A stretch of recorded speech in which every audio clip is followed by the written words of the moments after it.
এই যে এসে গেছি। এই যে বলেছিলাম না যে এই দুজনের বিয়ে দেবো, এই হলো দেব, এই হলো পার্বতী, এদের দুজনের বিয়ে দেবো। পারো কি বলছিসটা কি তুই? কেন, তোকে তো আগেই বলেছি যে দেব পার্বতীর বিয়ে দেবো আমি। পারো কি যাতা বলছিস? দেব পার্বতীর বিয়ে মানে? পারো পারো, একটু শান্ত হ বাবু, শান্ত হ।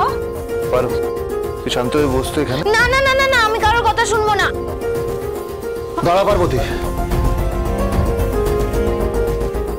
কোথায় যাচ্ছিস? সারা জীবন কি এইভাবে সত্যিটাকে লুকিয়ে থাকবি?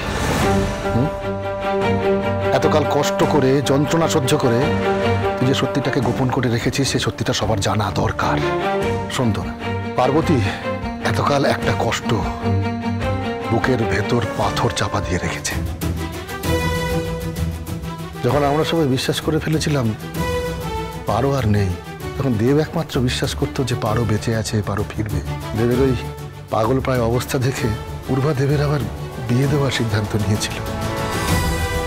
আমরা জানতে পারি শ্যামপুকুরে একটা জাগ্রত শিব মন্দির আছে, যিনি সবার মনস্কামনা পূর্ণ করেন। সে শ্যামপুকুরে গিয়েই আমরা পার্বতীর দেখা পাই। তারপর নানান কঠিন পরিস্থিতির মধ্যে দেব আর পার্বতীর বিয়ে হয়ে যায়। বলা যায় আমার দেব আমাদের সকলকে বাঁচাবার জন্য বাধ্য হয়ে বিয়েটা করেছিল। কি বলছো কাকাই? দেব পার্বতীর বিয়ে? হ্যাঁ, দেব আর পার্বতীর বিয়ে দেওয়া হয়েছিল। তারপরে পার্বতী যখন নতুন বউ হয়ে এ বাড়িতে আসে, তখন দেবের অনেক দুর্ব্যবহার সহ্য করেও ও নিজেকে মানিয়ে নিয়েছিল। ধীরে ধীরে এ বাড়িতে থাকার যোগ্যতা অর্জন করে নিয়েছিল। একদিন পারো ফিরে এলো, আর ও আমাদের সকলকে কিচ্ছু না বুঝতে দিয়ে, না জানতে দিয়ে নিশ্চুপে বাড়ি থেকে সরে গেল। পার্বতী, আমাকে ক্ষমা করে দে যে তুই আমার প্রাণ বাঁচিয়েছিলি।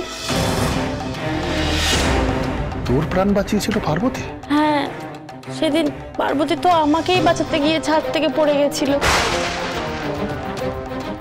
সত্যি পার্বতীর কাছে চিরকৃতজ্ঞ।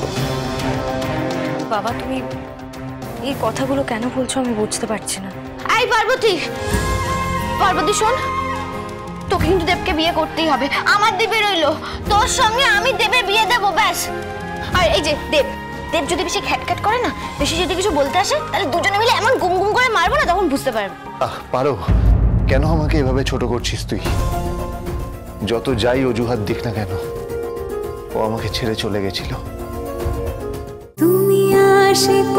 তুমি আশেপাশে থাকলে সোম থেকে রবি প্রতিদিন বিকেল 5:30টায় স্টার জলসায় ও ডিজনি প্লাস হটস্টারে।